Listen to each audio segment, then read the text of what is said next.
मानव समाचार, मानवता के हक में।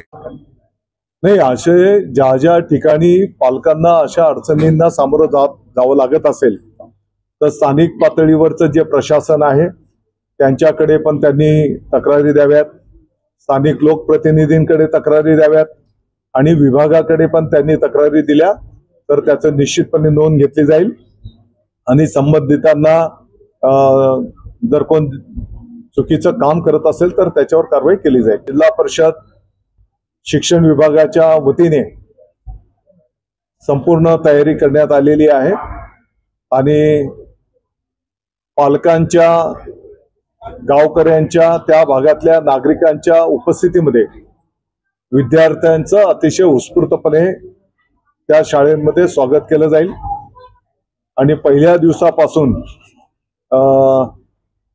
त्यांच्या विद्यार्थ्यांच्या पाठीमागे सर्व पालक आहेत, शिक्षक आहेत, विभाग आहे, शासन आहे। मला वाटतं की ही शाश्वती त्या ठिकाणी त्यांना मिळेल।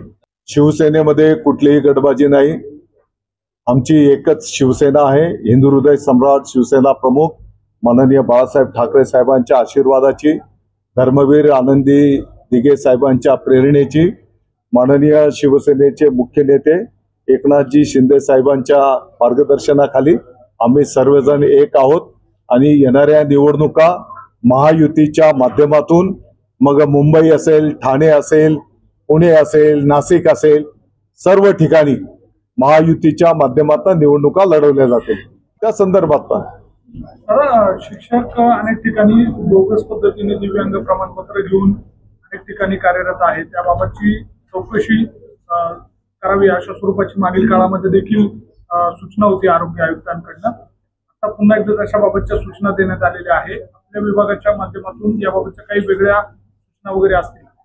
नाही, मला वाटतं जर पर्टिक्युलर कोणाविषयी जर असा विषय आला, पाठीमागे ऑलरेडी या संदर्भामध्ये चौकशा झालेल्या, काही बदलीच्या साठी पण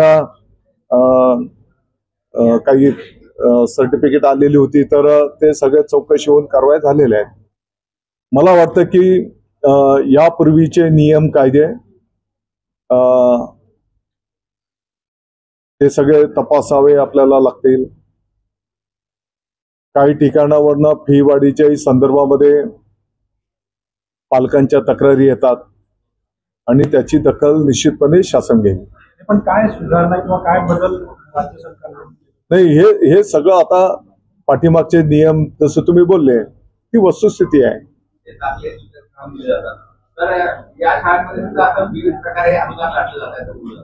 बरोबर आहे, अशाही शाळेच्या संदर्भामध्ये काही तक्रारी आलेल्या आहेत, त्याची पण चौकशी करून त्या चौकशीतनं जे काही समोर येईल त्याप्रमाणे कारवाई केली जाईल।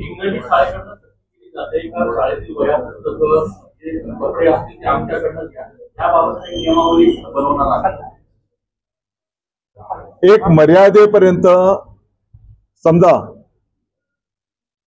ड्रेस कोड, परंतु मार्केट दराप्रमाणे तो उपलब्ध होत असेल तर ठीक आहे, परंतु त्याच्या नावाने जर कोण अवास्तव विद्यार्थी पालकांची लूट करत असेल तर अशा जर तक्रारी दिल्या तर त्याची निश्चितपणे चौकशी करू आणि दोषी आढळून आला तर कारवाई केली जाईल। मला वाटतं की नागपूरच्या संदर्भामध्ये एक समिती गठीत करण्यात आलेली आहे, त्या समितीच्या माध्यमातून त्याचं अगदी सविस्तरपणे इन्क्वायरी चालू आहे। जे जे कोण तिकडे दोषी आढळून आले त्यांच्यावर कारवाई करण्यात आलेली आहे।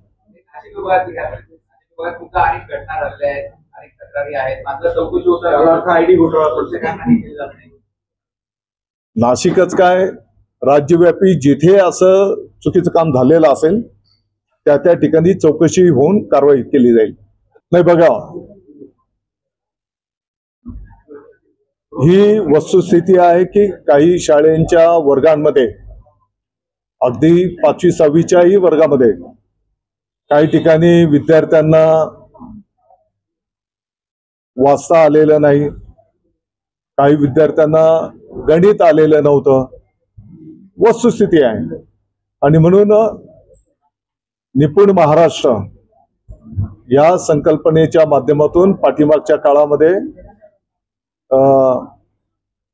मुख्य प्रवाहामध्ये हे सर्व पाठीमागे राहिलेले विद्यार्थी पण आले पाहिजे, यासाठी ड्राईव्ह राबवण्यात आला आणि त्याचे अतिशय चांगले सकारात्मक परिणाम पण त्या ठिकाणी दिसून आलेले आहेत.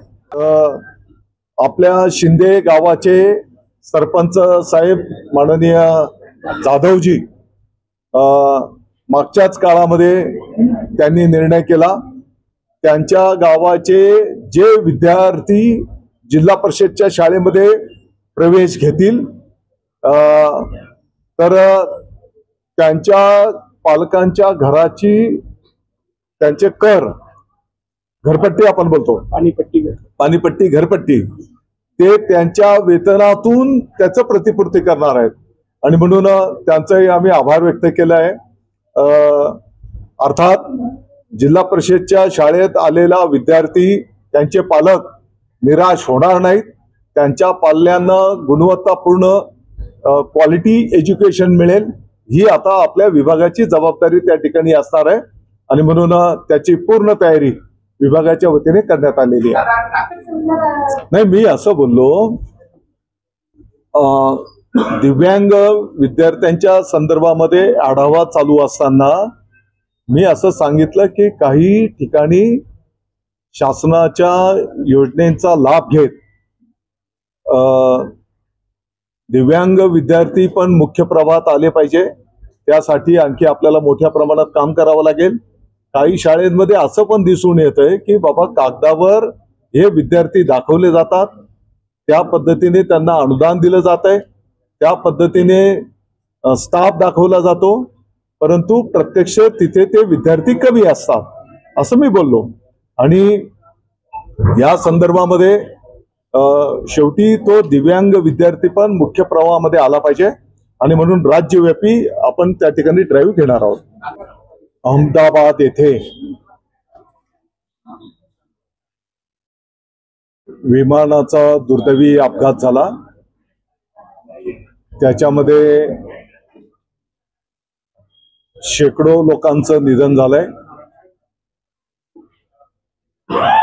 त्यांना भावपूर्ण श्रद्धांजली देण्यात आली आणि आपल्या सर्वांना माहिती आहे की येणाऱ्या 16 जून पासून नवीन शैक्षणिक वर्ष सुरुवात होते आहे. या नवीन शैक्षणिक वर्षाची सुरुवात होत असताना विद्यार्थ्यांच्या स्वागतासाठी स्वतः माननीय मुख्यमंत्री महोदय देवेंद्रजी फडणवीस साहेब, उपमुख्यमंत्री महोदय माननीय एकनाथजी शिंदे साहेब, माननीय अजितदादा पवार साहेब, मंत्रिमंडळातील आमचे सर्व सहकारी मंत्रीगण, सर्व सन्माननीय खासदार, सर्व सन्माननीय आमदार आणि सर्व सन्माननीय लोकप्रतिनिधी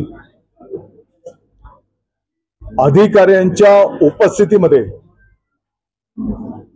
शाळेत येणाऱ्या विद्यार्थ्यांचं स्वागत करणार आहेत आणि त्याचं संपूर्ण नियोजन आराखडा विभागाच्या वतीने संपन्न करण्यात आलेला आहे.